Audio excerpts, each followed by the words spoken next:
ఇవాల్టి వార్తలు వాస్తవాల్లో మనతో ఉన్నారు బీఆర్ఎస్ పార్టీ సీనియర్ నాయకులు ఓ నరసింహారెడ్డి గారు. ఎస్, పార్టీ నాయకులు బీఆర్ఎస్ పార్టీ సీనియర్ నాయకులు గోసుల శ్రీనివాస్ యాదవ్ గారు. గుడ్ మార్నింగ్ అండి, వెల్కమ్ టు వార్తలు వాస్తవాలు. ఎస్, ఇవాళ తెలంగాణ రాష్ట్ర స్వాప్నికులు, తెలంగాణ రాష్ట్ర సాధకులు, బీఆర్ఎస్ పార్టీ అధినేత, తెలంగాణ రాష్ట్ర తొలి ముఖ్యమంత్రి వర్యులు గౌరవనీయులు కల్వకుంట్ల చంద్రశేఖరరావు గారి జన్మదినం సందర్భంగా నిన్న అర్ధరాత్రి నుంచే వారి అభిమానులు, పార్టీ కార్యకర్తలు, ఇక వారిని ప్రేమించే వాళ్ళు జనాలు కూడా వారి బర్త్డే వేడుకలు ప్రారంభించారు. ఇవాళ చాలా చోట్ల ఇంకా అనేక కార్యక్రమాలు తీసుకున్నారు. దాంతోపాటుగా వృక్షార్చన కార్యక్రమం కూడా ఉంది. వృక్షార్చన కార్యక్రమంలో 5 లక్షల మొక్కలు నాటాలంటూ రాజ్యసభ మాజీ సభ్యులు Joginapally Santosh Kumar, green India challenge వ్యవస్థాపకులు వారు కూడా పిలుపునిచ్చారు. రైట్, నరసింహారెడ్డి గారు, ఇవాళ కేసీఆర్ గారి బర్త్డేని పురస్కరించుకొని వారికి శుభాకాంక్షలు తెలుపుతూ వారు సాధించినటువంటి విజయాలు, వారి ప్రస్థానం, ఇదంతా ఎట్లా మనం మాట్లాడుకోవచ్చు? మొదటగా కేసీఆర్ గారికి వ్యక్తిగతంగా జన్మదిన శుభాకాంక్షలు తెలియజేస్తూ, ఈరోజు కేసీఆర్ గారి జన్మదినము ఒక పండుగల దేశ విదేశాలలో కూడా జరుగుతుంది.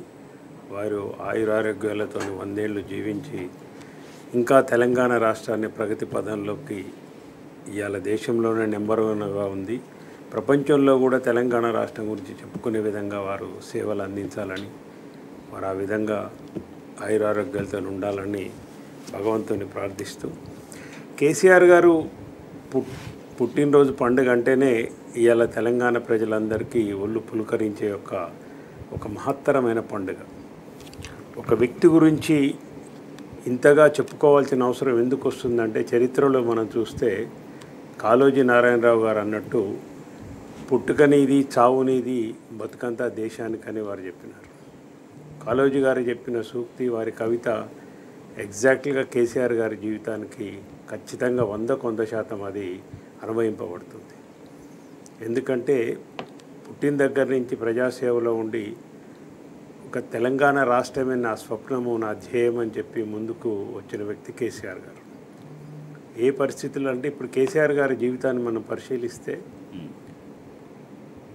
ఒక ఉద్యమం నడిపించి 14 సంవత్సరాలు స్వరాష్ట్రం కోసం కొట్లాడి బలమైన శత్రువులను ఎదుర్కొంటూ, రాష్ట్రంలో దేశంలో కూడా బలమైన శత్రువులను ఎదుర్కొంటూ ఆ ఉద్యమాన్ని నడిపించి ఒక రాష్ట్రాన్ని సాధించిన వ్యక్తిగా ఒకటైతే, తర్వాత కాలంలో రాష్ట్రం సాధించబడ్డ తర్వాత కూడా తొలి ముఖ్యమంత్రిగా ఎన్నో విమర్శలను ఎదుర్కొంటూ, వీళ్ళకి పరిపాలన చేత కాదు, ఉద్యమమే చేతనవుతుంది, మీరు ఉద్యోగాలు చేయలేరు, ఈ రాష్ట్రం తునకలైపోతుంది అని ఆ రోజు సిడబ్ల్యూసిలో ఉన్న నాయకులు కూడా కొంతమంది, దిగ్విజయ్ సింగ్ లాంటి వాళ్ళు, మిగతా వాళ్ళు, చిదంబరం లాంటి వాళ్ళు కూడా 10 సంవత్సరాల తర్వాత మళ్ళీ తెలంగాణను తీసుకొచ్చి ఆంధ్రాలో కలపాలని మీరే వచ్చి మా దగ్గర లెటర్ పెడతారన్న దాంట్లో నుంచి, కరెంటు ఉండదని చెప్పి, నక్సలైట్లు వస్తారని చెప్పి, మత ఘర్షణలు అవుతాయని చెప్పి, ఇన్ని దాన్ని మొత్తం కూడా పక్కన పడేసి భారతదేశంలోనే నెంబర్ 1గా రాష్ట్రాన్ని తీర్చిదిద్దిన 10 సంవత్సరాల పరిపాలన. ఈ రెండు కూడా మనం గమనిస్తే బీఆర్ఎస్ పార్టీ పెట్టకముందు, అప్పటి టీఆర్ఎస్ పార్టీ పెట్టకముందు ఉన్న పరిస్థితులు ఏందో మనం గమనించాలి. బీఆర్ఎస్ పార్టీ పుట్టుక అనేది కేసీఆర్ గారు త్యాగాలతోనే మొదలైంది. ఆ రోజున్న నానుడి, ఆ రోజున్న పరిస్థితులు తెలంగాణ సమాజంలో ఎవరైనా కానీ తెలంగాణ కోసం ఒక నాయకుడు ముందుకొస్తే ఈయన స్వార్థం కోసమే వచ్చినాడు అనేది ఇంతకుముందు చరిత్ర. వాళ్ళ పదవుల కోసమే తెలంగాణ ఉచ్చరిస్తారు, వాళ్ళ పదవుల కోసమే తెలంగాణ పార్టీ పెడతారు, పార్టీ గురించి మాట్లాడతారు, తెలంగాణ గురించి అనేది. దాన్ని తునాతునకలు చేస్తూ తనకున్న 3 పదవులను కూడా రాజీనామా చేసినారు. మొదటగానే డిప్యూటీ స్పీకర్ కావచ్చు, శాసనసభ్యత్వం కావచ్చు, తెలుగుదేశం పార్టీ రాజీనామా సభ్యత్వం కావచ్చు, ప్రాథమిక సభ్యత్వం. అంటే టీఆర్ఎస్ పార్టీ పుట్టుకనే కేసీఆర్ గారి త్యాగాలతోని, రాజీనామాలతోని మొదలైంది. అయ్యాల భౌతిక పరిస్థితి, బలమైన శత్రువు చంద్రబాబు నాయుడు, తెలంగాణ పదం అసెంబ్లీలో ఉచ్చరించడానికి కూడా వీల్లేదన్న విషయం మనం చూసినాం. వెనుకబడ్డ ప్రాంతం అన్నాడు. అట్లాంటి పరిస్థితుల్లో అసలు ఒక వ్యక్తి ముందుకొచ్చి తెలంగాణ గురించి మాట్లాడటం అనేది ఆ రోజున్న పరిస్థితుల్లో చాలా ధైర్యం. తెలంగాణ ఖచ్చితంగా వస్తుందని నమ్మిన ఏకైక వ్యక్తి తెలంగాణ సమాజంలో కేసీఆర్ గారు. ఆయనతో పాటు 10 మంది, పిడికడు మంది, 10 మంది వ్యక్తులు కూడా 2000 కోట్లలో లేరు. సింధువై బిందువై సింధు అయిందన్నట్టు ఒక్కొక్కళ్ళు అందరూ కూడా చేరి 14 సంవత్సరాలు అహింసా పద్ధతుల్లో మహాత్మా గాంధీ అడుగుజాడల్లో నడుస్తూ హింసకు తావు లేదని చెప్పేసి భారత రాజ్యాంగాన్ని ఎట్లా ఒప్పించి మెప్పించాలి, తెలంగాణ అనేది ఒక రాజకీయ ప్రక్రియ. మొదలుగా అసలు రాజకీయ ప్రక్రియ పార్లమెంట్లో మొదలు కావాలి. ఇది గల్లీలో ఉద్యమం చేస్తూ ఢిల్లీలో కూడా పార్లమెంట్లో మనం బిల్లు పాస్ చేసుకోవాలనే ఒక వ్యూహాత్మకమైన ఉద్యమాన్ని కేసీఆర్ గారు నడిపినారు. 69 నుంచి పాఠాలు నేర్చుకుంటూ ఒకటే బస్సులు తగలబెట్టడం, మిగతా హింసా ప్రభుత్వం చేస్తే వాడు 2 రోజుల్లో అనిచేస్తాడు చంద్రబాబు నాయుడు, మనందరినీ కూడా ఉద్యమం తీసేస్తాడని. అది గమనించిన కేసీఆర్ ప్రజల్లో ఎప్పుడు కూడా తెలంగాణ ఉద్యమం పట్ల, తెలంగాణ రాష్ట్రం పట్ల ఆసక్తి తగ్గకుండా, ఎప్పుడు కూడా ఏ పరిస్థితులలో కూడా అనాసక్తత రాకుండా ఉద్యమాన్ని 14 సంవత్సరాలు నడిపించి భారత పార్లమెంటు వ్యవస్థను ఒప్పించి మెప్పించి రాష్ట్రాన్ని సాధించిన వ్యక్తి కేసీఆర్ గారు. రైట్, శ్రీనివాస్ యాదవ్ గారు, సో ఎన్ని వేల మైళ్ళ అవతల గమ్యం ఉన్నా కూడా తొలి అడుగే ప్రారంభం. సో ఆ తొలి అడుగు కేసీఆర్ గారు వేసినటువంటి తొలి అడుగు గురించి ఎప్పుడు ఒక స్ఫూర్తిదాయకంగా ఎట్లా మాట్లాడుకోవచ్చు? మొదటగా తెలంగాణ జాతిపిత, ముద్దుగా తెలంగాణ బాపు అని పిలుచుకునే కేసీఆర్ గారికి జన్మదిన శుభాకాంక్షలు. ఈరోజు ఒకటి ఏం గుర్తొస్తుందంటే, మేము తెలంగాణ పార్టీ జలదృశ్యంలో కాకముందు జనసభలో పనిచేసినాం. అప్పుడు తెలంగాణ అంటే ఇక్కడ ఒక నక్సలేటు, జై తెలంగాణ అంటే ఒక నక్సలేట్, ఎన్కౌంటర్లు అంటే తెలంగాణ అనే పదాన్ని కూడా ఉచ్చరించని పరిస్థితిలో, అంత నిర్బంధం. చంద్రబాబు నాయుడు ఇంతకుముందు అన్నగారు చెప్పినట్టు అంత నిర్బంధం. ఆ నిర్బంధంలో జలదృశ్యంలో ఒక పార్టీ ప్రజాస్వామికబద్ధంగా డెమోక్రటిక్ ప్రాసెస్లో పెడుతుందనేసరికి మాలాంటి వాళ్ళ అందరం కూడా ఆ రోజు మేము ఈజ్ ఎ యంగ్ జనరేషన్ అప్పుడు స్పష్టంగా అంటే కేసీఆర్ గారు మా జనరేషన్ మొత్తాన్ని బతికించిండు, లేకపోతే మేము ప్రెషర్ గ్రూప్లో వెళ్ళిపోయి ఎక్కడనో ఆగమైపోయేటోళ్ళం.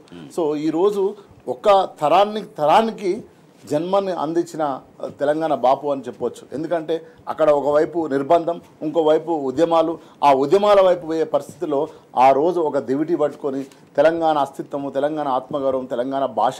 ఈరోజు ఒకప్పుడు ఎక్కడికైనా ఆఫీసర్ దగ్గరికి పోతే వాళ్ళ భాషను అనుకరిస్తూ మాట్లాడేది. ఈరోజు ధైర్యంగా ఎంత అద్భుతంగా మనం తెలంగాణ మాట్లాడుకోగలం, ఎంత అద్భుతంగా తెలంగాణ మాట్లాడుకోగలం అంటే అంత ఆ ఆత్మగౌరవాన్ని ఈరోజు తీసుకొచ్చి 14-15 ఏళ్ళ ఒక 1 ఇయర్ మొత్తం చర్చ అందరు మేధావులతో, జయశంకర్ సారు, జనార్దన్ రావు సారు అందరితో చర్చించి 14 ఏళ్ళ ఉద్యమం, 15 ఏళ్ళ ఉద్యమం తర్వాత ఈరోజు తెలంగాణను తీసుకొచ్చి 10 సంవత్సరాలు ఒక అద్భుతమైన దీర్ఘకాలిక ఒక లక్ష్యంతో ఈరోజు ఎంత అద్భుతంగా పరిపాలన. 75 ఏళ్ళ స్వతంత్రం వచ్చిన భారతదేశంలో చాలా రాష్ట్రాలలో చాలా గ్రామాల కరెంట్ లేదు, చాలా గ్రామాలలో బడులు లేవు, చాలా గ్రామాలలో దవాఖానాలు లేవు. కానీ ఈరోజు తెలంగాణ ఎట్లుంది, ఒక అద్భుతం. ఈరోజు రోడ్లు మాడలేరు, చిన్న రాష్ట్రం, మొన్ననే పుట్టుకతో పుట్టిన రాష్ట్రం, is a young state India. అంటే నేను తెలంగాణ ఎందుకు అంటున్నంటే ఒక నాయకుడికి ఇంత దీర్ఘకాలిక ఒక లక్ష్యం ఎందుకు ఉన్నది కాబట్టే ఇంత అద్భుతంగా అభివృద్ధి అయింది. అదేవిధంగా స్పష్టంగా నేనేమంటానంటే తెలంగాణనే కేసీఆర్ కన్నది అనుకుంటే నేను ఒక వ్యాసంలో రాసిన son of the soil, Telangana భూమిపుత్రుడు. ఈ భూమికి అన్నది కాబట్టే విముక్తి కోసము తెలంగాణ గడ్డనే కేసీఆర్ని కన్నది. కాబట్టే ఈరోజు తెలంగాణను విముక్తి చేసి ఆ రోజు ఆంధ్ర పెట్టుబడిదారులు, ఆ రోజు ఆంధ్ర రాజకీయ నాయకులు ఎట్లా ఎత్తుగడలు, ఎట్లా విధ్వంసాలు, ఎంత ప్రెషర్ ఉన్నా కూడా ఒక రాజకీయ చాణక్యుడిలాగా తెలంగాణను డాక్టర్ బిఆర్ అంబేద్కర్ రాసిన రాజ్యాంగం ద్వారా పార్లమెంటులో నుంచి బయటకు తీసుకురావడం జరిగింది. తీసుకొచ్చిన తర్వాత 10 ఏళ్లలో మనం చూస్తే ఎంత అద్భుతం. ఒకప్పుడు చెరువులు తెగిపోయినాయి, చెరువులు ఎండిపోయినాయి, నెర్రెలు వాసినాయి, రాగడి మట్టి తోలుకునేది. కానీ ఈరోజు ఏ చెర్ల కూడా రాగడి మట్టి పిరికెట్ తీసే పరిస్థితి లేదు. ఎందుకు లేదు అంటే ఎండాకాలంలో కూడా చెరువులు అద్భుతంగా నిండి ఉన్నాయి. గ్రామీణ ఆర్థిక వ్యవస్థ అద్భుతంగా పరిపుష్టమైంది. గొర్రెలు కానీ, చేపలు కానీ, ఊరు ఆర్థిక వ్యవసాయం కానీ, పెట్టుబడి ఎవరండి ఈ దేశంలో ఏ నాయకుడైనా 75 సంవత్సరాలలో ఒక్క నాయకుడైనా రైతుకు పెట్టుబడి అని బిజినెస్కు పెట్టుబడి ఉంటుంది, కానీ బిజినెస్కు లోన్లు ఇస్తారు, కానీ బిజినెస్లో మాఫీలు ఇస్తారు, కానీ ఒక రైతుకు పెట్టుబడి అనేది ఎవరైనా ఆలోచించారా? పిరికెడి భూమి ఉన్నా రైతు బీమా కడితే రైతు ఎక్కడన్నా అకాల మరణంగా చనిపోతే 5 లక్షలు ఇంటికి పోవడం ఎవరైనా ఆలోచించారా? ఎవరైనా ఆలోచించినా? మనం ఇంటింటికి మంచినీళ్ళు 75 ఏళ్ల స్వతంత్ర చరిత్రలో ఏ రాష్ట్రంలో కూడా లేదు.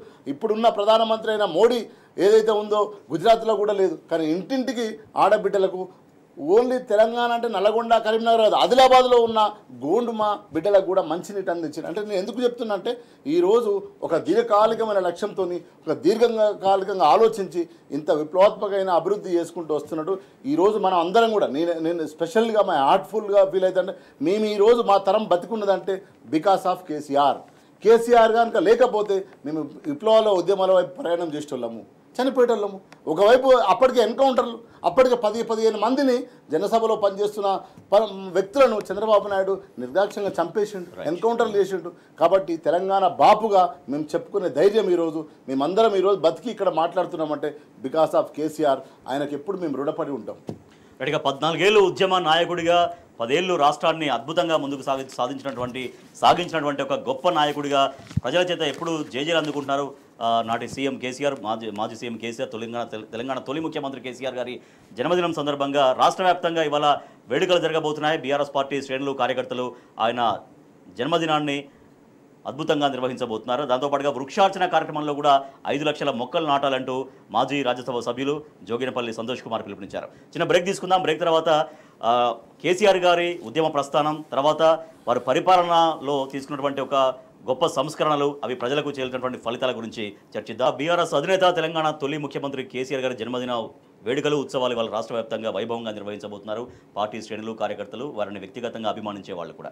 నరసింహారెడ్డి గారు, ఉద్యమ ప్రస్థానం చూశారు, తర్వాత అధికారంలోకి వచ్చిన తర్వాత ఒక విప్లవాత్మకమైనటువంటి మార్పులు, అప్పటిదాకా ఉన్నటువంటి సమస్యలు ఒక సవాళ్లుగా తీసుకొని వాటిని అధిగమించినటువంటి తీరు, ఆ ఫలితాలు ప్రజలకు చేర్చినటువంటి తీరు, అదంతా కూడా ఎట్లా అసలు తెలంగాణ గురించి, తెలంగాణ సమాజము, తెలంగాణ ఉద్యమాలు, అంతకుముందు నడిచిన ఉద్యమాలు, వాటన్నిటినీ పార్టీ మొదలు పెట్టకముందే కేసీఆర్ గారు చాలా నెలలు అధ్యయనం చేసినారు. జయశంకర్ సార్ కావచ్చు, మిగతా మేధావులందరితో కూడా. అసలు తెలంగాణ 60 సంవత్సరాల నుంచి, 53 నుంచి ముల్కీ ఉద్యమం దగ్గర నుంచి మొదలు పెడితే 56లో ఆంధ్రప్రదేశ్లో కలపడం దగ్గర నుంచి మొదలు పెడితే ఆనాటి నుంచి కూడా తెలంగాణ ప్రజలు వ్యతిరేకిస్తూ వస్తున్నారు. 69లోనే 329 మంది చనిపోయి ప్రాణాలు అర్పించినారు. కానీ రాష్ట్రం సాధించబడలేదు. దీనికి గల బలమైన కారణం ఏంటి? అసలు ఇంత ఉద్యమాలు జరిగి ఇంతమంది చనిపోతున్నా, ఇంతమంది విప్లవ ఉద్యమాలు చేసినారు, చాలామంది చేసినారు. కానీ రాష్ట్రం అసలు లైన్కి రావట్లేదు, అసలు పట్టాల మీదకే రాలే, పార్లమెంట్లోకే పోలే, పార్లమెంట్లో చర్చ కూడా రాలే. దీన్ని అధిగమించడానికి ఒక పార్టీని పెట్టి అహింసా పద్ధతులలో మనకు రాజ్యాంగంలో రాష్ట్రాలు ఏర్పడడానికి ఉన్న ప్రొవిజన్ ఏంటి, ఇదంతా కూడా స్టడీ చేసి టీఆర్ఎస్ పార్టీని స్థాపించి గ్రామాన తిరిగి దీన్ని భావజాలాన్ని మొత్తం కూడా వ్యాప్తి చేసి తెలంగాణ ప్రజల్లో మన రాష్ట్రము అప్పటికి ఉన్న అపనమ్మకాలను పారద్రోలుతూ త్యాగం మీద మొదలు పెడుతున్నాము. ఒకవేళ రాష్ట్ర సాధనలో నేను కనుక వెనుకకు పోతే రాళ్ళు తీసుకొని కొట్టండి అని తెలంగాణ ప్రజలకి అధికారం ఇచ్చినాడు. సత్యాగ్రహం 2009లో చేసినాడు. కానీ తన ప్రాణాన్ని, తన శరీరాన్ని మొత్తం తెలంగాణ ప్రజల చేతుల్లో పెట్టినాడు. ఆ రోజే 2001లోనే పార్టీ స్థాపించినప్పుడే చెప్పినాడు, ఒకవేళ నేను ఏ కారణం చేతనైనా కానీ తెలంగాణ ఉద్యమాన్ని నా స్వార్థం కోసం కనుక నేను విరమిస్తే, పదవుల కోసమో దేనికోసమో పోతే మీ చేతుల్లో పెడుతున్న నా ప్రాణాన్ని రాళ్ళ తీసుకొని కొట్టి అదే సభలో పూనుకున్న రోజే అదే చెప్తున్నాను నేను. ఇది మామూలు విషయం కాదు రాజేష్ గారు. ఏదో అల్లాటప్ప రాజకీయాల గురించి మనం చెప్పటంలే, ఏదో రూలింగ్ క్లాస్ రాజకీయాల గురించి, స్వార్థాల గురించి కాదు. ఒకసారి డీప్గా ఆలోచించండి. ఒకసారి ఆ దృశ్యాన్ని మీరు అసలు ఒక వ్యక్తి ఏమీ లేని దాన్ని తనకున్న కేవలం నమ్మకంతో, తెలంగాణ సమాజం మీద ఉన్న నమ్మకంతో మీరందరూ కూడా నన్ను కలిసి రావాలంటే, అయ్యా గతంలో ఇట్లా జరిగింది కదా కేసీఆర్ గారు అని ఎవరైనా అనుమానపడతారేమో, ప్రశ్నలు వస్తాయేమని తన జీవితాన్ని, తన ప్రాణాన్ని, తన శరీరాన్ని కూడా తెలంగాణ ప్రజలకు ఆ రోజే రాళ్లతో కొట్టండి అని చెప్పినాడు. అంత మహోన్నతమైన వ్యక్తి కేసీఆర్ గారు. ఆయన డెడికేషన్కు, ఆయన కమిట్మెంట్కు అది నిదర్శనం అని చెప్తున్నాను నేను. 2009లో దీక్ష చేసినారు, కానీ ఆ రోజే తన విషయాన్ని ఆ రోజు వెల్లడించినారు వారు. తర్వాత కూడా ఆలోచిస్తే తెలంగాణ ఉద్యమంలో ఒక ప్రత్యేకత ఉంది రాజేష్ గారు. ఈనాటి తరానికి తెలియాలి ఇది.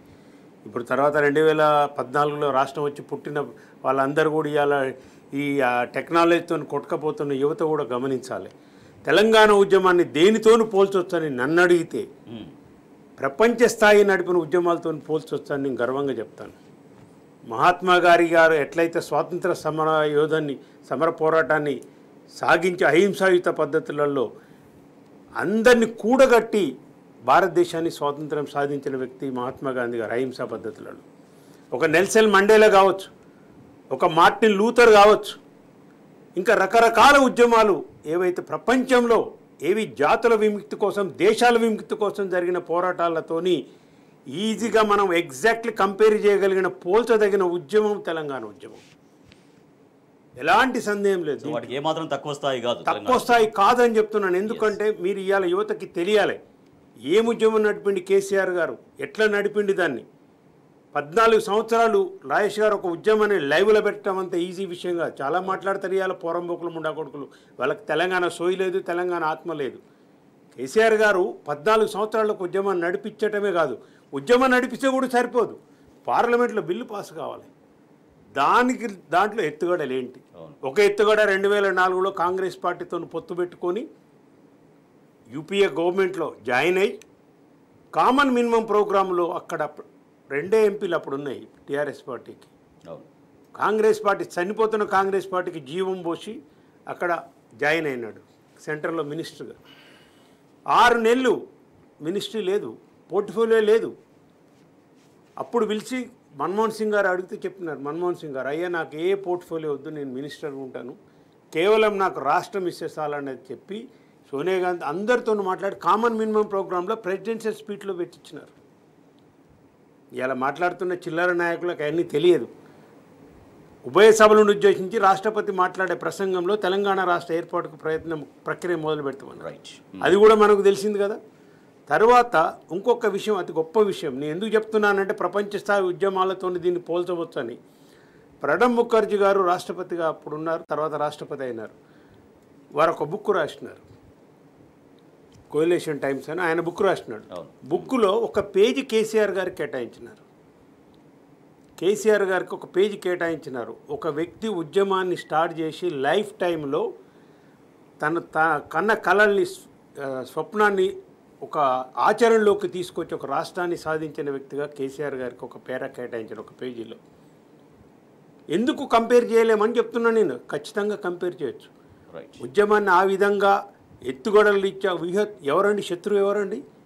బలమైన ఆంధ్ర లాబీ. 1000 కోట్ల రూపాయలు, లక్షల కోట్ల రూపాయలు కుమ్మరించగలిగేటువంటి వాళ్ళు, ఇన్ని రోజులు ఉద్యమాన్ని అణిచినోళ్ళు, తెలంగాణ ఆకాంక్షను చేసిన వాళ్ళు కేంద్ర ప్రభుత్వంలో వాళ్ళే ఉన్నారు, కాంగ్రెస్ పార్టీలో వాళ్ళే ఉన్నారు, బీజేపీలో వాళ్ళే ఉన్నారు, అన్ని పార్టీలలో వాళ్ళే, ఆంధ్ర పాలకులే కదా ఉన్నది. వాళ్ళని అధిగమించి ఉద్యమాన్ని నడిపించి లాస్ట్కి 2014లో 2009 కానీ మీకు తెలిసింది కదా, 9లో సత్యాగ్రహం కేసీఆర్ చచ్చుడో తెలంగాణ వచ్చుడో అని ముందుకు వచ్చింది. డిసెంబర్ 9 2009లో చిదంబరం గారు ప్రకటన చేసిండు. ఇది చాలా ఇంపార్టెంట్ కీలక ఘట్టం తెలంగాణ రాష్ట్ర ఏర్పాటులో. చిదంబరం గారి ప్రకటన తర్వాత కేసీఆర్ గారి సత్యాగ్రహాన్ని చూసి, ఆయన ఆమరణ నిరాహార దీక్షను చూసి హోంమంత్రిగా ఆయన ప్రకటించిన తర్వాత అది ఎంతో అందరూ సంబరపడ్డ వస్తుందని. కేవలం 23వ తారీఖు 9 నుంచి 23వ తారీఖు మళ్ళీ వెనక్కి తీసుకుంటున్నాం అని చెప్పి మళ్ళీ శ్రీకృష్ణ కమిషన్ ఇస్తున్నారు. ఇవన్నీ కూడా చూస్తే ఉద్యమాన్ని నడిపిన తీరు ఏ ప్రపంచ స్థాయి ఉద్యమానికి కూడా ధీటుగా ఉందనేది నేను చెప్పదలుచుకున్నాను. రైట్. శ్రీనివాస్ యాదవ్ గారు, సో కేసీఆర్ గారు ముఖ్యమంత్రి అయిన తర్వాత కూడా అనేక సందర్భాల్లో అనేక వేదికలపైన ఎప్పుడు ఒక సుభాషితం చెప్తారు, భర్తృహరిది, ఆరంభించరు నీచమాలో అనుకుంటా. సో ఒక ఉత్తములు అయితేనే గమ్యాన్ని ముద్దడగలుగుతారు, మధ్యలో కొంతమంది వదిలేస్తారంటూ. సో దాన్ని తెలంగాణ ఉద్యమానికి యాజ్ ఇట్ ఈజ్గా ఎట్లా మనం అన్వయించుకోవచ్చు? సో వారు చెప్పినట్టుగా సో 2009 డిసెంబర్ 9 ప్రకటన తర్వాత నుంచి జరిగినటువంటి అది కూడా ఎట్లా ఇవాళ కళ్ళ ముందు కదలాడుతోంది? అంటే స్పష్టంగా తెలంగాణలో ఉన్న పరిస్థితులు అప్పటికి కేసీఆర్ గారు ఎమ్మెల్యే సో పనిచేయడం జరిగింది. ఇక్కడ ఉన్న ఆర్థిక సామాజిక పరిస్థితులు, ఆత్మగౌరవం పరిస్థితులు అందుగురించి వెనుకబడ్డ ప్రాంతం కాదు అధ్యక్ష, వెనుకబడ్డేయ ప్రాంతం అని హౌజ్లో స్పష్టంగా చెప్పిండు. ఇది వెనుకబడ్డ ప్రాంతం అంటున్నారు అధ్యక్ష. దట్ ఇస్ నాట్ వెనుకబడ్డ ప్రాంతం, పడేసిన ప్రాంతం అని స్పష్టంగా హౌజ్లో ఇస్ రికార్డెడ్.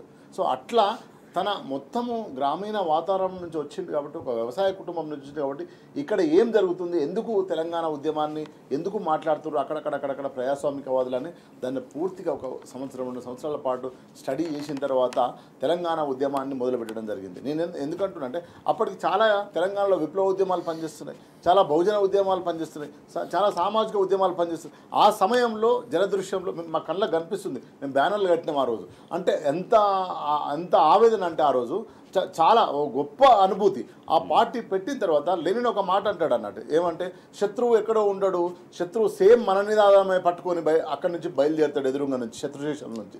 అంటే జై తెలంగాణ మనం ఇక్కడ పార్టీ పెడితే శత్రుశేషం కూడా ఇంకొక వ్యక్తి ద్వారా ఇంకొక పార్టీ పెట్టించింది. అంటే అక్కడ రెండు చీలికలుగా వీడిపోతుంటాయి అన్నట్టు. అంటే మన నినాదం ఏదైతుందో ఆ నినాదాన్ని శత్రువు కూడా ఇంకో వర్గంతో అదే నినాదంతో పనిచేపిస్తాడు అన్నట్టు. అప్పుడు ఐక్యతను దెబ్బతీసే విధంగా అప్పుడు మనలో ఉన్న ఐక్యత దెబ్బతినిపోవడానికి అట్లా ఎన్నో నాయకులు పార్టీలు పెట్టి వితిన్ ద టీఆర్ఎస్ పార్టీ పుట్టిన తర్వాత పెట్టి విధ్వంసం చేయాలని చూశారు.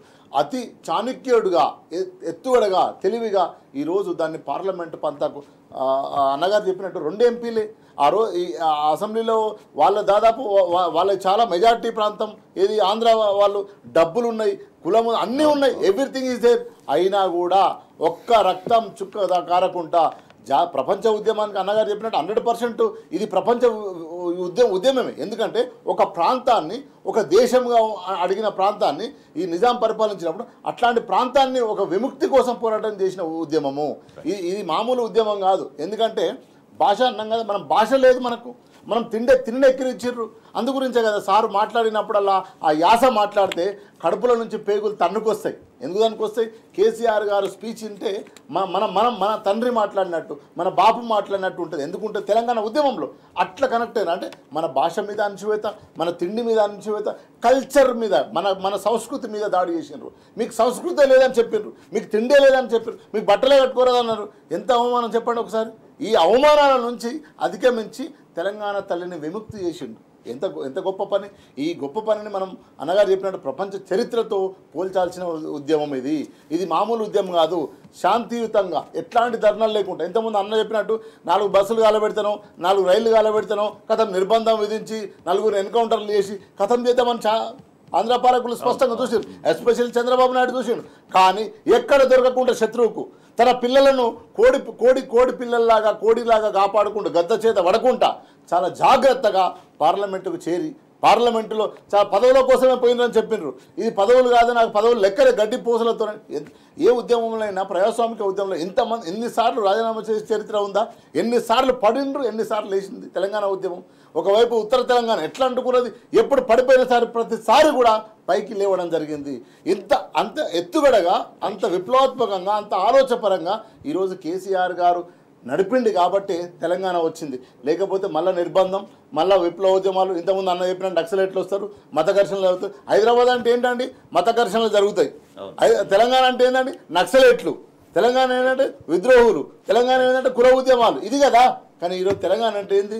అభివృద్ధి. తెలంగాణ అంటే ఏంది? రైతులు. తెలంగాణ అనేది రోడ్లు మోడల్ ఈరోజు ఈ దేశానికి.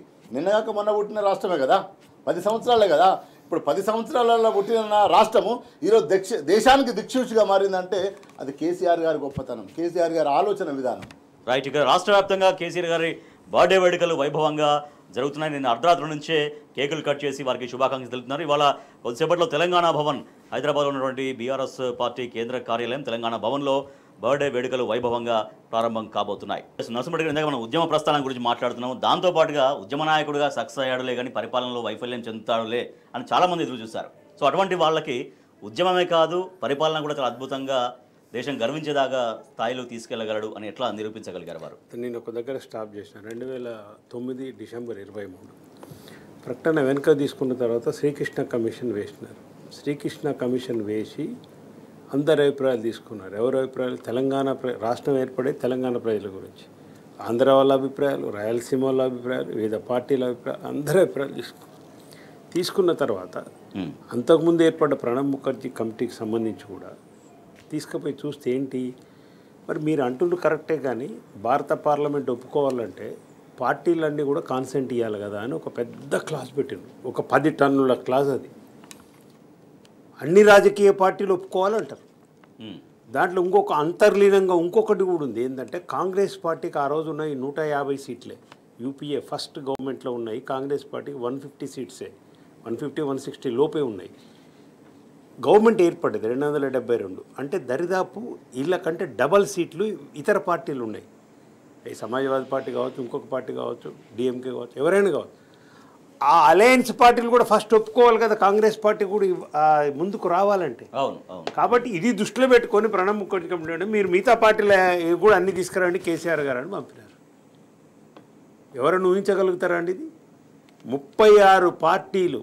అప్పుడు కేసీఆర్ గారు చెప్పేటోళ్ళు ఎక్కని మెట్టు లేదు, దిగని గుడి లేదని, పోయిన దగ్గర లేదు. ప్రతి దగ్గరికి ప్రతి పార్టీలో పోయి గంటలు గంటలు రోజులు తెలంగాణ రాష్ట్ర బాధలు చెప్పి ఇక్కడ రాష్ట్ర ఏర్పాటు యొక్క ప్రాముఖ్యతను వివరించి 36 పార్టీల దగ్గర కాన్సెంట్ లెటర్ తెలంగాణ రాష్ట్ర ఏర్పాటుకు మేము సుముఖమే, మాకు ఇష్టమే, మా పార్టీ పార్లమెంట్లో మీరు బిల్లు పెడితే కనుక రాజేష్ గారు ఇది చాలా ఇంపార్టెంట్, మీరు బిల్లు పెడితే కనుక మీరు సపోర్ట్ చేస్తామని 36 పార్టీలను కేసీఆర్ ఒప్పించిండు.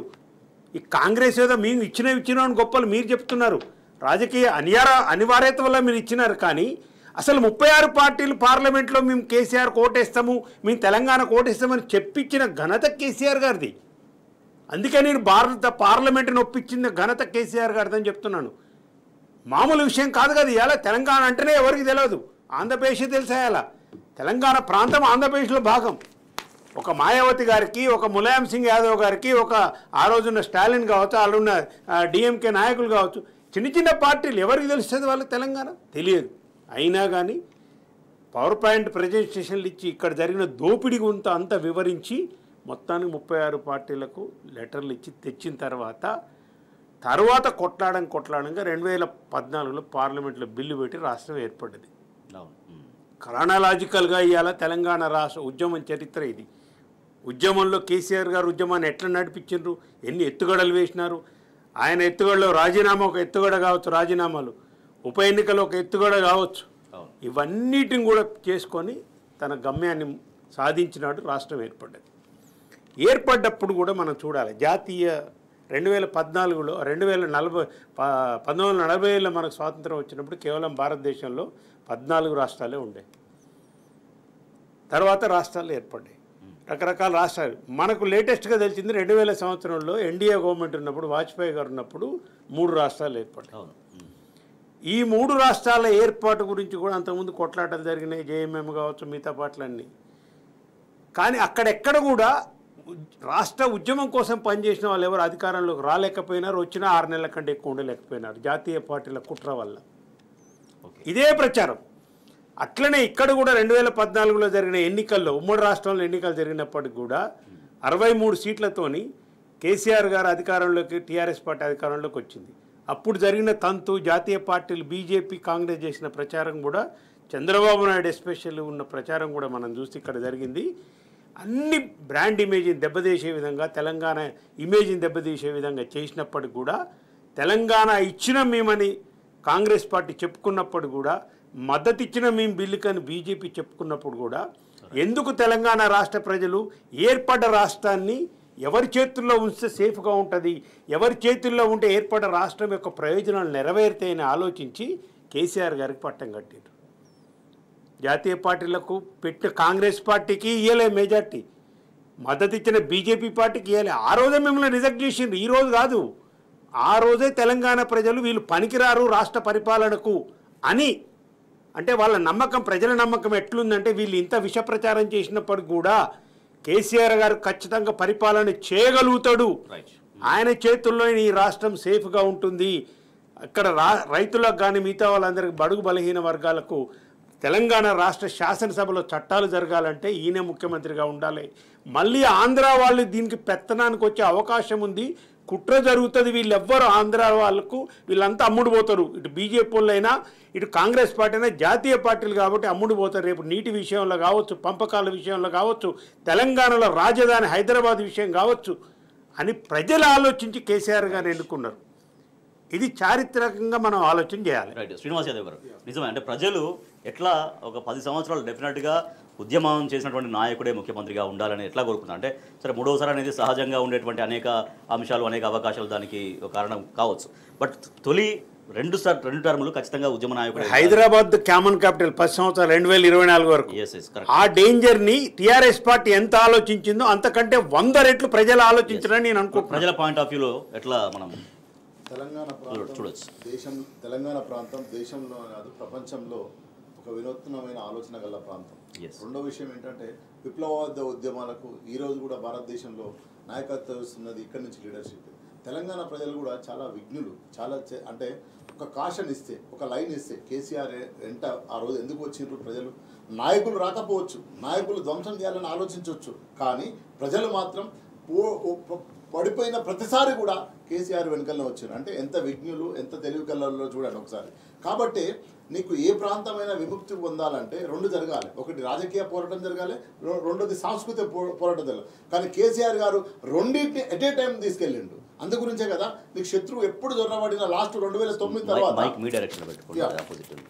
2009 తర్వాత మీరు ఉద్యమము పీక్ స్థాయికి పోతున్నప్పుడు పడిపోతున్నప్పుడు జేఏసీ అనే ఒక గొప్ప ఆలోచన ఎంత చూడండి, మొత్తం సబ్బండ కులాలను ఏకం చేసింది కదా. సబ్బండ కులాలు లాస్ట్కు చెత్త ఏరేటోళ్ళు కూడా ఒక జేఏసీ పెట్టుకున్నారు. అంటే ఉద్యమాన్ని ఎట్లా ఎత్తుగడగా శత్రువు చేతిలో పడకుండా ముందుకు తీసుకుపోవాలనే ఆలోచనలో ఈరోజు స్పష్టంగా అంత పెద్ద జేఏసీ పెట్టి అన్ని పార్టీలు మీకే క్రెడిబిలిటీ వస్తుందా, మాకే క్రెడిబిలిటీ వస్తుందా, మేము చేయలేమా అంటే జేఏసీల నుంచి ఎట్లా పారిపోయినా చూసినాం కదా రాజకీయ పార్టీలు. అంటే అయినా కూడా ఆ జేఏసీని ముందు పెట్టి ఈరోజు నడిపించడం చరిత్ర మనకు స్పష్టంగా చూసినాం. కాబట్టి 2009, 2001 ఇక్కడి నుంచి 3 పదాలుగా చూసుకుంటే మనము ఫైనల్గా తెలంగాణ వచ్చిన తర్వాత ఈరోజు ఏంటంటే అప్పటి వరకు కూడా ఇంకో మాట చెప్పాలి, సాంస్కృతిక దాడి అంటే ఈరోజు మన భాష మాట్లాడుకోనిచ్చాలి కదా.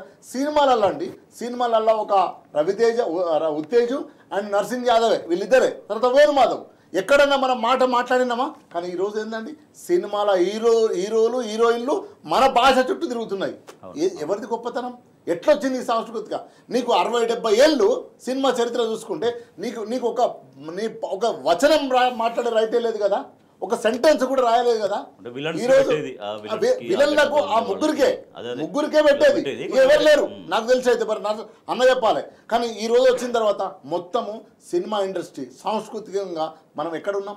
ఈరోజు ఒక బల్గం సినిమా ఈరోజు అంటే నేనేమంటున్నా సాంస్కృతికంగా కూడా మన ఆత్మగౌరవాన్ని ఎక్కడికి తీసుకెళ్ళిందో చూస్తున్నాం. అదేవిధంగా ఈరోజు అభివృద్ధి మీరు వచ్చిన తర్వాత చూడండి, ప్రాక్టికల్గా చెప్తున్నా, ఆదిలాబాద్ జిల్లా ఉందండి, వాంకిడి ఉంది, బెజ్జూరు ఉంది. ఆదిలాబాద్ పోవాలంటే అండి 6 గంటలు. ఎక్కడ చెన్నూరు ఉందండి. అంటే డీసెంట్రలైజేషన్, పరిపాలన విధానాన్ని డీసెంట్రలైజేషన్. కొమరం భీం ఆసిఫాబాద్ జిల్లా చేస్తే అర్ధ గంటలో ఈరోజు బెజ్జూరు నుంచి ఆసిఫాబాద్కు వస్తున్నాడు. ఈరోజు నెన్నెల నుంచి మంచిర్యాలకు అర్ధ గంటలో వస్తున్నాడు. ఎట్లయింది డీసెంట్రలైజేషన్? పరిపాలనను కిందికి దించితే ప్రజలకు అందుతుందని. కలెక్టర్ అనేటువంటి ఆదిలాబాద్లో ఉంటే 6-7 గంటలు ప్రయాణం చేయాలి. ఈరోజు తెలంగాణ వచ్చిన తర్వాత వికేంద్రీకరణ అంటే అధికారాలను, పథకాలను, ఏదైతే ప్రభుత్వం చేసే పని విధానాన్ని డీసెంట్రలైజేషన్ ఎవరు చేసిన ఎట్లా జరిగింది? సో నేనేమంటున్నా అంటే ఇదంతా కూడా ఒక దీర్ఘకాలికమైన తెలంగాణ ప్రజల మీద ఆలోచన ఉన్నాడు కాబట్టి ఇదంతా జరిగింది. అది ఇది చేస్తారని తెలంగాణ ప్రజలకు తెలుసు కాబట్టి కేసీఆర్ గారిని ఎన్నుకున్నారు. ఏ బిడ్డ అయితే మా విముక్తి కోసం పోరాటం చేసిండు, ప్రాణాలు త్యాగాలు చేసిండు, శత్రువు శేషంలో పడకుండా మమ్మల్ని విడిపించిండు, ఆ బిడ్డకే మేము పట్టం కడతామని 2 సార్లు అధికారం ఇచ్చారు. మొదటిసారి అధికారం ఇస్తే ఎంత అద్భుతం. ఈరోజు రైతు బంధు కావచ్చు, నీళ్లు కావచ్చు, చెర్లు కావచ్చు, గొర్రెలు కావచ్చు, చేప పిల్లలు కావచ్చు, ఎడ్యుకేషన్ కావచ్చు. ఈరోజు 10 సంవత్సరాలు అంత అభివృద్ధి అయిన తర్వాత ఇప్పుడు చూస్తే అర్థమైతే లేదు మనకు స్పష్టంగా. ఈరోజు ఎట్లా అల్లకల్లోలం అయితే లేదు. ఒక 15 నెలలే కదా అయింది. ఆగం అయితే లేదు. తిట్టనోడు ఉన్నాడా, కొట్టనోడు ఉన్నాడా, మాట్లాడనోడు ఉన్నాడా? కాబట్టి అధినాయకుడికి ప్రజల పట్ల కన్సర్న్ ఉండి కమిట్మెంట్ ఉంటే దీర్ఘకాలికమైన లక్ష్యం ఉంటే మాత్రమే ఇదంతా అభివృద్ధి అవుతుంది అని చెప్పిండు. కాబట్టి ప్రజలు అద్భుతమైన మెజారిటీతో అద్భుతంగా కేసీఆర్ని 2 సార్లు ఎన్నుకున్నారు కాబట్టి అదంతా చేయగలిగిండు. లేకపోతే జిల్లాలు ఎన్ని పోరాటాలు జరిగినాయి. మంచిర్యాల జిల్లా కావాలని దశాబ్దాల నుంచి పోరాటం చేసిండు. ఎవడ 4 జిల్లాలు చేసిండు. అంటే ఒక ఆదిలాబాద్ ఎందుకు చెప్తుంటే జియోగ్రఫికల్గా చాలా పెద్ద జిల్లా అది, అయినా వెనుకబడ్డ జిల్లా, ఆదివాసుల జిల్లా. సో కాబట్టి అట్లా ప్రతి జిల్లాను కూడా 33 జిల్లాలు చేయడం వల్ల 33 మంది కలెక్టర్ కూడా ఎంఆర్ఓ లెక్క దొరికిండు. అట్లా పోయింది కాబట్టి ఈరోజు అభివృద్ధి అయింది. అట్లాంటి నాయకుడిని ఎన్నుకోవాలనే వాళ్ళు ఎన్నుకోవడం జరిగింది తెలంగాణ ప్రజలు. తెలంగాణ రాష్ట్ర స్వాప్నికుడు, తెలంగాణ రాష్ట్ర సాధకుడు, రాష్ట్ర తొలి ముఖ్యమంత్రి వర్యులు గౌరవనీయులు కల్వకుంట్ల చంద్రశేఖరరావు గారికి తెలంగాణ సమాజం జన్మదిన శుభాకాంక్షలు తెలుపుతుంది. అయితే ఉద్యమ ట్యాగ్లైన్ నీళ్లు, నిధులు, నియామకాలు, మళ్ళీ ఉమ్మడి రాష్ట్రంలో ఎట్లయితే నీళ్ల దోపిడీ జరిగిందో మళ్ళీ అటు ఆంధ్రప్రదేశ్ జల దోపిడీకి పాల్పడుతుంది. 25 రోజులుగా రోజుకు 2 టీఎంసీలు తరలిస్తుంది. రాష్ట్ర ప్రభుత్వం మాత్రం చోద్యం చేస్తుంది. ఇప్పటికే ఎండాకాలం ఇంకా పూర్తిగా రాకముందే ప్రాజెక్టులు ఖాళీ అవుతున్నటువంటి పరిస్థితి. నరసింహారెడ్డి గారు, ఈ జల దోపిడీని రాష్ట్ర ప్రభుత్వం ఎందుకు కట్టడి చేయలేకపోతుంది, ఎందుకు చోద్యం చూస్తోంది? ఒకటి, ఇప్పుడు ఇంతకుముందు మనం ఆపిన దగ్గర 2014లో అధికారంలోకి వచ్చిన తర్వాత కేసీఆర్ గారు ఆంధ్ర పాలకులు చేసిన కుట్రలు కూడా మనం చూసినాం. అంటే ఆ రోజున్న పరిస్థితి ఏంటంటే కేంద్రం నుంచి ఎంత బడ్జెట్ వస్తుంది, అసలు తెలంగాణ రాష్ట్రం రెవెన్యూ ఎంత ఎవరికి తెలియదు. కేసీఆర్ గారు దాని పట్ల అప్రమత్తంగా ఉండి ఆంధ్ర తెలంగాణ రాష్ట్ర ప్రజల మధ్య విభేదాలు రాకుండా సృష్టించడం అనేది గొప్ప విషయం. ఇది చాలామంది మేధావులతోని చాలామంది సీనియర్ రాజకీయవేత్తలతోని పొగడబడ్డ విషయం ఏంటంటే, ఏర్పడ్డ తర్వాత ఇక్కడ చాలా ఘర్షణలు అవుతాయి, ఆంధ్ర వాళ్ళను కొడతారు, అది చేస్తారు, ఇది చేస్తారని ఒక తీసుకొచ్చినారు. ఎవరు కావాలని తీసుకొచ్చినారు, చంద్రబాబు నాయుడు లాంటి వాళ్ళు కుట్ర చేసి. కానీ వాడిని అన్నిటి లేదు, మా రాష్ట్రం మాకు ఏర్పడేది, మాకు ఎవరి మీద ద్వేషం లేదని చెప్పి 14లో అధికారంలోకి వచ్చిన తర్వాత చాలా సీరియస్గా మొదటి క్యాబినెట్లోనే 42 నిర్ణయాలు చేసినారు. 42 నిర్ణయాలలో అతి ముఖ్యమైనది ఏంటంటే ఏ ప్రాధాన్యత క్రమంలో అని పరిపాలన చేయాలి, ఎక్కడ మొదలు పెట్టాలి. ధ్వంసమైన తెలంగాణను ప్రాధాన్యత క్రమం నిర్ణయించడం చాలా ఇంపార్టెంట్. 2014 నుంచి 18 వరకు ఏ ప్రాధాన్యత అంశాలు మనం తీసుకొని పరిపాలన చేయాలి, అన్నిటి మీద ఇట్లా వెదజల్లుడు కాకుండా చేయాలనే దాంట్లో ఫస్ట్ ఆయన తీసుకుంది ఏంటంటే పవర్. కరెంటు లేదు అప్పటికి, 6 గంటలు 5 గంటలు విపరీతమైన కరెంటు, వ్యవసాయం, ఈ రెండింటిని ప్రాధాన్యత క్రమంగా తీసుకొని ఆ 14 నుంచి వారు చేసి 3 నెలలు 6 నెలలు కాక అసలు ఆయన సంవత్సరం టైం అండి కేసీఆర్ గారు, నాకు ఒక సంవత్సరం టైం ఏంటి 24 గంటల కరెంట్ ఇస్తాను. 6 నెలలు కాకముందే తెలంగాణ రాష్ట్రం పవర్ క్రైసిస్ నుంచి బయటపడి మొత్తం కూడా రైతులకు ఉచిత విద్యుత్ ఇచ్చి 24 గంటల కరెంటు అన్ని వర్గాలకు ఇచ్చే విధంగా డెవలప్ అయిపోయింది. ఒక ప్రాథమికమైన అతి ఎదుర్కొంటున్న సమస్యను 6 నెలలలోపే పరిష్కారం చేసిన. అవును, నీటి వనరులకు సంబంధించి కేటాయింపులు ఉన్నప్పటికీ కూడా తెలంగాణ వెనుకబడ్డది కాబట్టి రైతులకు ప్రతి మడి తెలవాలని చెప్పి కృష్ణా జలాలకు సంబంధించి కానీ గోదావరి జలాలకు సంబంధించి కానీ మొత్తం కూడా ప్లాన్ చేసి పెండింగ్లో ఉన్న ప్రాజెక్టులకు 1600 కోట్ల రూపాయలు వెచ్చించి వాటన్నిటిని కూడా, అది భీమా కావచ్చు, నెట్టెంపాడు కావచ్చు, మిగతా అన్ని కూడా ఆంధ్ర పాలకుల నిర్లక్ష్యానికి గురైన ప్రాజెక్టులన్నీ తీసుకొచ్చి నీటిని తీసుకొచ్చినాడు. అతి ముఖ్యమైనది మిషన్ కాకతీయ. 46,000 చెర్లు ఉన్న ఈ తెలంగాణ రాష్ట్రంలో కాకతీయుల కాలం నుంచి కట్టిన గొలుసు చెరువులన్నీ కూడా మొత్తం కూడా తాంబాలలాగా తయారైపోయినాయని చెప్పి 46 చెర్లని 5 సంవత్సరాల్లో ప్రతి సంవత్సరం 15-20 వేల చెర్లకు రిపేర్ చేస్తూ ఇవాళ మీరు చూస్తే దాని ఫలితం ఇవాళ కనిపిస్తుంది. ఈ కేసీఆర్ గారు ముందు చూపు ఎందుకు అంటున్నా అంటే, వారు 14 నుంచి పరిపాలనలో ప్రాధాన్యత క్రమంలో వ్యవసాయాన్ని తీసుకొని చేసిన పరిపాలనే ఇవాళ 50 లక్షల టన్నులు 2014 కంటే ముందుంటే ఇవాళ 3 కోట్ల టన్నులకు 20వ సంవత్సరంలోనే, అంటే 14 నుంచి 20 వరకు 2021 ఆర్థిక సంవత్సరంలోనే పంజాబ్ తనదలి తెలంగాణ రాష్ట్రం వరి ధాన్యం పండించడంలో 3 కోట్ల టన్నులు పండించింది. 14-20 అంటే 5 సంవత్సరాల్లోపే ఈ యొక్క తెలంగాణని చాలా రంగాలలో భారతదేశంలో నెంబర్ 1 ఇచ్చినాడు ఆయన. ఇక మీరు అట్లా లెక్క చూస్తే పరిపాలనలో 9.5 సంవత్సరాల పరిపాలనలో 2014 తర్వాత ఉన్న పరిస్థితి మీరు చూడండి. Per capital income 1,14,000. 2023కి వచ్చే వరకు ఇవాళ 3,56,000 రూపాయలు పర్ క్యాపిటల్ ఇన్కమ్. జిఎస్డిపి 4.5 లక్షల కోట్లు, ఇవాళ 15.5 లక్షల కోట్లకు జిఎస్డిపి పెరిగిపోయింది.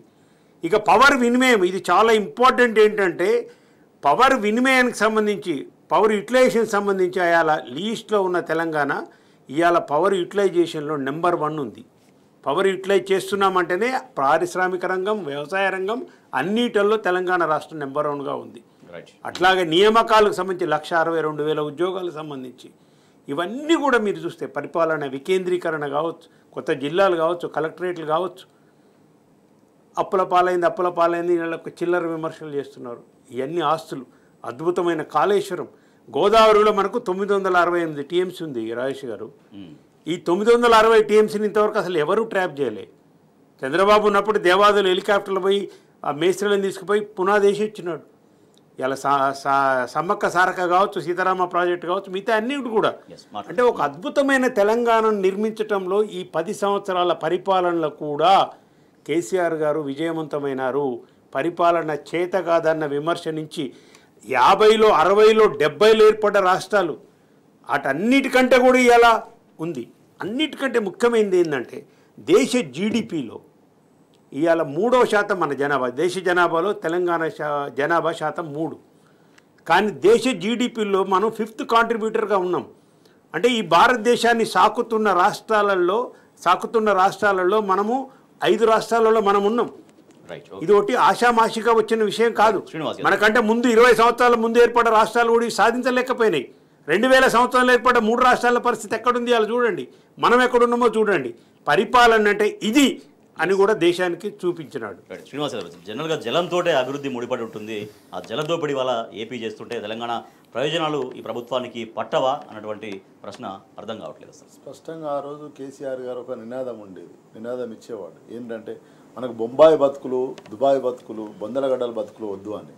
ఎందుకు అంటే మైగ్రేషన్ అంటే కడుపు పట్టుకొని పాలమూరు లేబర్ కావచ్చు, లేదా కరీంనగర్లో దుబాయ్ పోవడం కావచ్చు, మొత్తం కడుపు పట్టుకొని ఫ్యామిలీలను కుటుంబాలను వదిలేసి మైగ్రేషన్ పోయేది, మన్యం పోయేది. స్పష్టంగా చెప్పాలంటే అంటే మన భాషలో చెప్పాలంటే మన్యం పోవడు. మొత్తం 6 నెలలు, సంవత్సరం, 2 సంవత్సరాల దాకా వచ్చులేదు మళ్ళీ ఊళ్ళకు. అంటే అట్లా మైగ్రేషన్ పోయే కుటుంబాలను ఈరోజు ఎక్కడనన్నా మన వాళ్ళు మైగ్రేషన్ పోతున్నారా? ఎక్కడ కూడా పోరు. మన దగ్గరికే మైగ్రేషన్ వస్తున్నారు. ఎక్కడి నుంచి?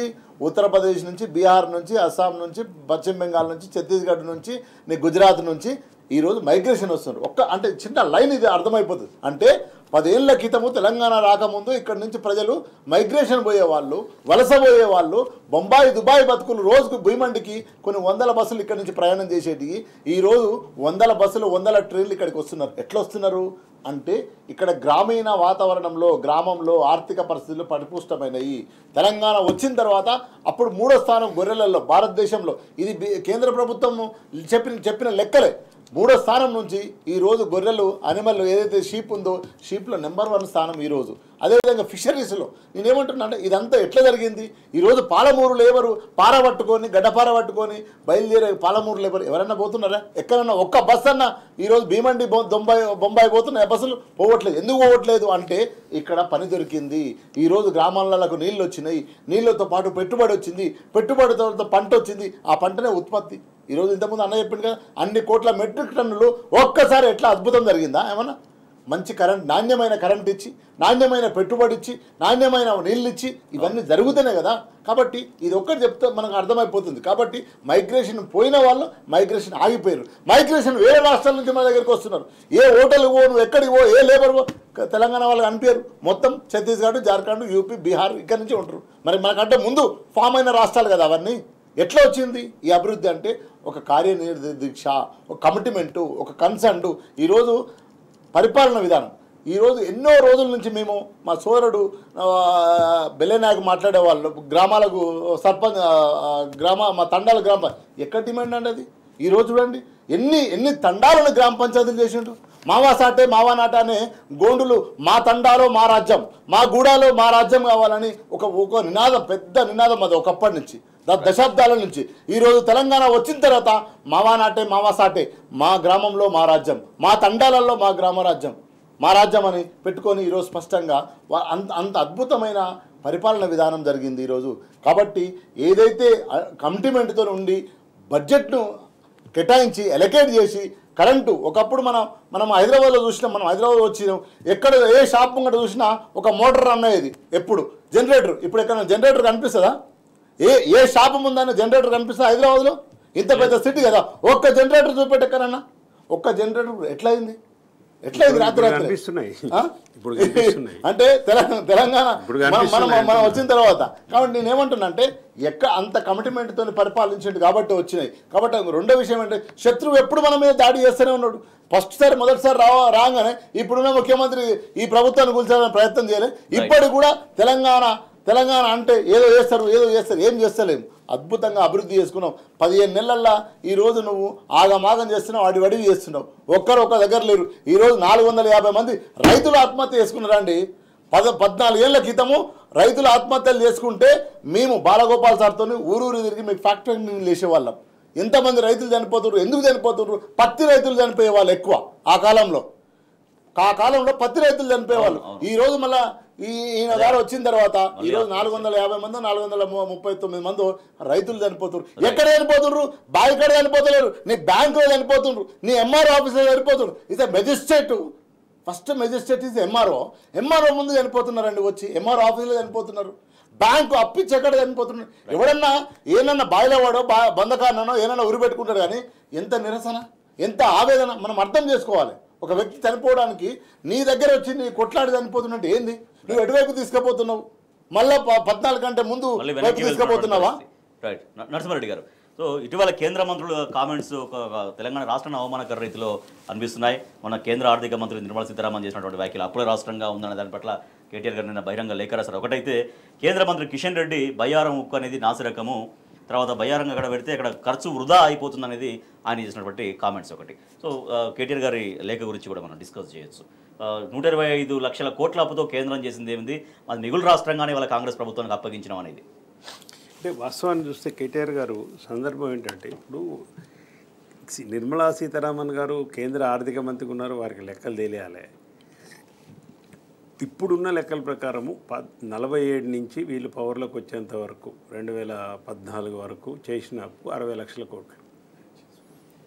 ఇప్పుడు భారతదేశానికి ఉన్న అప్పు 1,80,00,000 కోట్లు, 1,85 లక్షల కోట్లు. అంటే ఓ 14 మంది ప్రధానమంత్రులు చేసిన 60 లక్షల కోట్లు అయితే వీళ్ళు వచ్చిన తర్వాత చేసింది 1,25,00,000 కోట్లు దాటిపోయింది ఇవాళ.